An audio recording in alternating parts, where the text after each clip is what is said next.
Eh bien salut à tous les fans de Dragon Ball, c'est Trunks Review. On se trouve aujourd'hui pour un nouvel épisode de SI, la série où on prend un événement marquant de Dragon Ball et on essaye d'imaginer une suite si cet événement se serait passé ou non. Alors pour aujourd'hui on va s'attaquer à une vidéo que vous m'avez beaucoup demandé. Il s'agit, comme vous avez pu voir dans le titre de l'épisode, et si Goku s'était marié avec Bulma, épisode numéro 2. Pour ceux qui n'auraient pas vu la première partie ou qui auraient oublié l'histoire, je vous invite à aller voir la vidéo. Elle dure un peu moins de 10 minutes, ça va vite, comme ça vous serez un petit peu au courant du contexte. La vidéo qu'on va faire aujourd'hui, elle sera divisée en deux parties. La première, je vais vous raconter ma suite que j'avais imaginée à l'époque de l'histoire, et en deuxième partie, ça sera la suite que vous avez mis en commentaire. Mais pour cette partie-là, je vous invite à rester jusqu'à la fin, puisque je vais un petit peu plus détailler.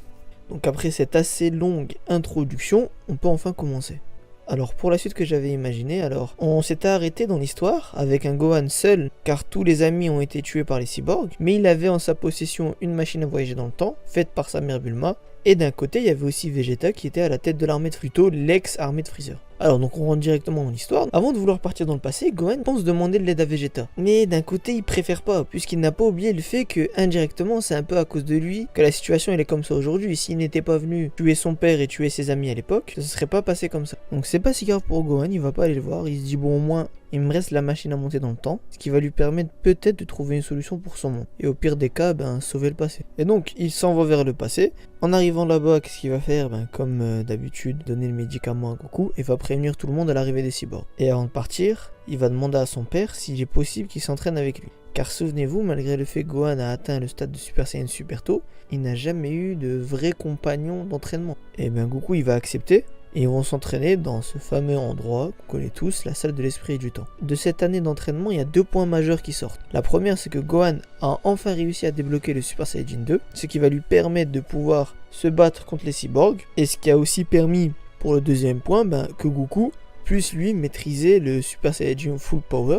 En plus de maîtriser le Super Saiyan, le fait de s'entraîner avec Gohan l'a fait monter en puissance, et il va donc pouvoir entraîner les autres combattants du passé, et donc la menace des cyborgs pour eux elle est finie. Donc maintenant que de ce côté-là la menace elle est finie, donc Gohan il va revenir dans sa timeline, il s'empresse un peu de raconter à sa mère ce qui s'est passé, et par la suite il va aller logiquement s'occuper des cyborgs et les tuer très facilement avec son Super Saiyan 2. Et il va enfin retrouver la paix qu'il avait tant cherché. Mais malheureusement, elle ne sera que de courte durée, puisque Vegeta a décidé de rentrer en conflit avec Gohan, puisqu'il veut conquérir la Terre, et ce que Gohan refuse logiquement. Alors, pour moi, à partir de ce moment-là, l'histoire elle se divise en deux. Il y a deux possibilités. Il est possible que Vegeta ait profité de la mort de Freezer pour se procurer, grâce au Dragon Ball, l'immortalité, en forçant un Namek à dire la formule, ou avec d'autres outils comme on a pu le voir dans les derniers scans de Dragon Ball Super. Donc ça c'est la première possibilité. La deuxième, c'est qu'il n'ait pas du tout pensé à cette possibilité d'immortalité, et donc Gohan aura donc affaire à un Vegeta normal. On va donc voir ces deux scénarios. Donc dans le cas où Vegeta il n'est pas immortel,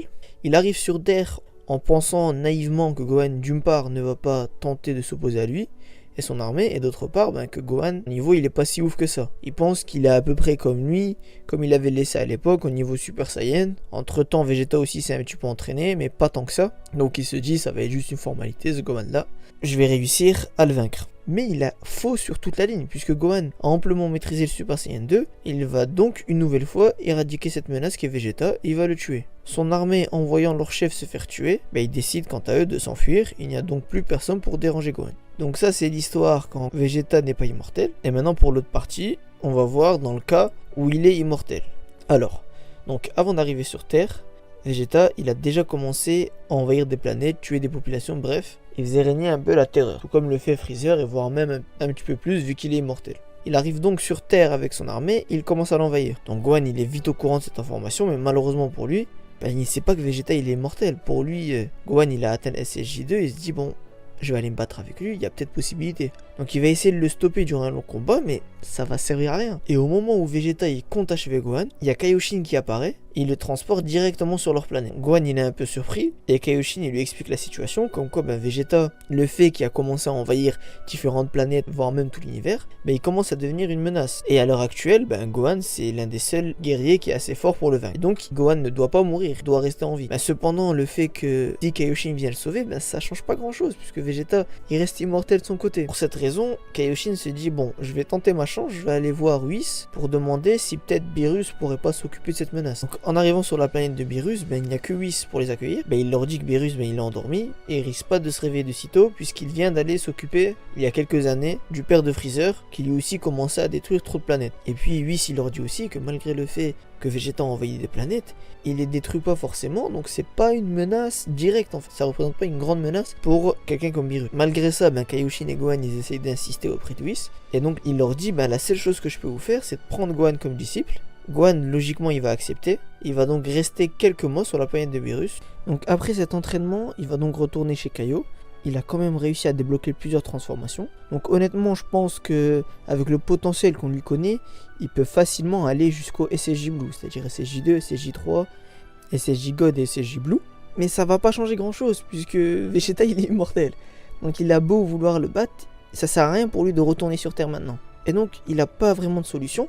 Mais c'est là qu'il se rappelle, sa mère Bulma lui avait raconté une histoire à l'époque où le démon Piccolo, tellement il était fort, il avait été enfermé dans un autocuiseur. Et il lui avait dit à l'époque que c'était Tortue Géniale qui avait fait cette action.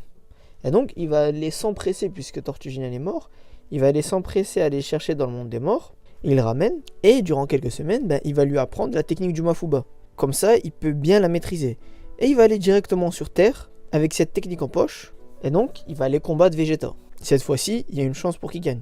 Donc il commence à se battre avec lui. Donc le plan de Gohan, il était assez simple. Il va se transformer en différentes formes, c'est-à-dire SSJ2, SSJ3 et jusqu'au SSJ Blue. Donc ça va un peu surprendre Vegeta. Et à ce moment-là où Vegeta il est vraiment très surpris par toutes ces transformations et toute cette énergie qu'il dégage, il va appliquer le Mafuba sur lui et il va pouvoir le sceller. Et donc il a réussi à enfin battre Vegeta grâce à cette technique du Mafuba. Ok, donc maintenant que j'ai fini cette première partie, je vais vous présenter vos histoires. Alors, vous avez été vraiment beaucoup à mettre vos histoires dans les commentaires. Le souci, c'est que je voulais pas forcément que la vidéo soit longue. Donc, l'idée que j'ai eue, c'est que je vais vous présenter une histoire que j'ai trouvée assez originale et plutôt bien. Donc, par la suite, je vous mets ma chaîne de live en description. Et je ferai un live là-dessus où on lira toutes les histoires que vous avez faites. Et pour ceux qui regardent la vidéo peut-être après que j'ai fait le live, donc vous inquiétez pas, je vais laisser la vidéo en description. Comme ça vous pourrez aller voir où je lis toutes vos histoires. Alors, on va commencer par l'histoire qui est celle de Donpachi. Déjà tout d'abord je te remercie frérot car elle est plutôt cool, ton histoire. Alors qui nous dit, donc je vous résume un peu. Donc peu après que Gohan eut en possession la Time Machine grâce à sa mère Bulma, Vegeta et son armée ils décident de se ramener sur Terre car sa fierté le pousse à vouloir battre Gohan. Ne serait-ce que pour prouver qu'il est le meilleur et le dernier Saiyan sur Terre, et accessoirement pour élargir ses conquêtes. Ça ressemble un peu à l'histoire que je vous ai racontée tout à l'heure. Donc je continue, donc le Vegeta de l'époque étant encore très porté sur ce genre d'activité, il arrive sur place et constate l'arrivée des cyborgs et décide de les affronter. Donc il y a Donpachi aussi qui nous précise que dans son récit, le Vegeta n'est pas en Super Saiyan à ce moment-là. Donc logiquement, il se rend vite compte qu'il ne fait pas le poids face aux cyborgs, il bat en retraite, et puis demande à Gohan de tenter un 2v2 pour équilibrer un peu les chances. Il se dit bon, ils m'ont battu, c'était un peu de chance. Vegeta il se dit ça, maintenant peut-être qu'à 2 on pourra faire le poids. Et malheureusement ça n'a pas changé grand chose. Donc les cyborgs après directement ils mettent KO Vegeta, ils font fuir Gohan, ils reprennent leur croisade comme d'habitude, chacun dans leur coin. Donc Vegeta il finit par reprendre connaissance, il se fait soigner par ses hommes. Cette honte d'avoir perdu face à 2 cyborgs, 2 personnes inconnues, même pas des Saiyans, cette rage, ça va lui permettre par la suite de débloquer le Super Saiyajin. En ayant atteint ce stade avec une force incroyable pour lui à l'époque, il va revoir Gohan encore une fois et il lui assure que cette fois-ci, regarde, nous deux on est en Super Saiyan, on va les battre. Gohan il lui répète, il lui dit non c'est pas possible, moi je les ai désabattus avec eux, transformation ou pas, on va pas réussir à les battre. Mais bon, il était entêté, il commence à répéter ça à Gohan. Il se dit bon allez pourquoi pas, peut-être qu'à 2 ils arriveront. Ils vont à la recherche des cyborgs. Et il se trouve que cette fois-ci Vegeta va les provoquer un petit peu trop. Et il finira par mourir. Car à défaut d'avoir réussi à maîtriser le Super Saiyajin, il s'est pas vraiment beaucoup entraîné. Donc Gohan, encore une fois, lui a réussi à s'enfuir. Il est un peu dépité, il se dit bon, la seule personne qui avait un petit peu le même niveau que lui, il est mort. Il est totalement abattu. Mais il est appelé par Kaio, qui envoie Baba la sorcière le trouver et lui faire une genre de dérogation spéciale pour qu'il puisse aller le rejoindre sur la planète Kaio. Donc Kaio il avait vu en Goku un être au cœur pur capable de défendre la Terre et d'apprendre ses techniques, mais les circonstances ils ont fait qu'il n'a jamais pu le rencontrer. Gohan ayant la même disposition en mieux, il l'invite chez lui, donc il va lui apprendre le Kaioken en espérant qu'il va lui permettre de décupler la force qu'il a en Super Saiyajin. Donc le Kaioken maîtrisé, il repart sur Terre et il utilise la Time Machine pour cette fois-ci pouvoir repartir dans le passé et affronter différents combattants. comme Freezer, toutes sortes d'ennemis, Raditz, ce qui va lui permettre encore une fois de monter en expérience. Il repart encore une fois dans son époque et va donc partir pour tuer les cyborgs. Il les trouve et à sa grande surprise, il prend pas autant de mal à les maîtriser, malgré leur énergie infinie, parce que là on a affaire à un Super Saiyajin en Kaioken, ça veut dire la puissance elle est multipliée par 2, 4, et lui, justement, il arrive à les terrasser en utilisant le Kaioken x4. Donc il éradique cette menace, la vie semblait redevenir calme, mais Cell, il finit par réapparaître. Donc Gohan, il est face à un ennemi comme ça, il le prend un peu par surprise, puisque Cell lui dit pas forcément ses capacités, puisqu'à l'époque il l'avait fait pour Piccolo, parce que Piccolo allait mourir. Mais là, il lui dit rien du tout, il le surprend avec des Kamehameha, des Makenko Zappo et d'autres techniques de régénération. Et au prix d'un effort surhumain, il tente un Super Saiyajin Kaioken x20 pour terrasser Cell, et il va réussir. Cependant, le Kaioken il va laisser des traces très fortes dans le corps de Gohan, et lui qui n'avait pas réussi à contrôler ce flux avec toute sa force, il va mourir de cette attaque. Et malheureusement, personne n'arrive à temps pour le soigner. Donc c'est ici qu'elle se finit cette petite histoire de notre frérot Don Patch. Donc honnêtement j'ai trouvé assez sympa, vraiment original avec l'histoire du Kaioken, j'y avais pas forcément pensé.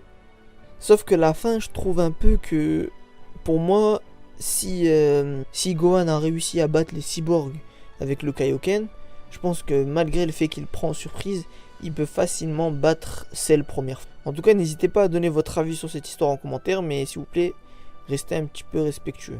Ok, donc on en a fini pour cette vidéo. N'hésitez pas à me dire dans le commentaire ce que vous avez pensé de cette vidéo, ce que vous voulez comme prochain ici. Je les lis tous, même si vous nous en mettez beaucoup, je les lis tous, ne vous inquiétez pas. Et moi je vous dis à la prochaine pour une nouvelle vidéo. Ciao.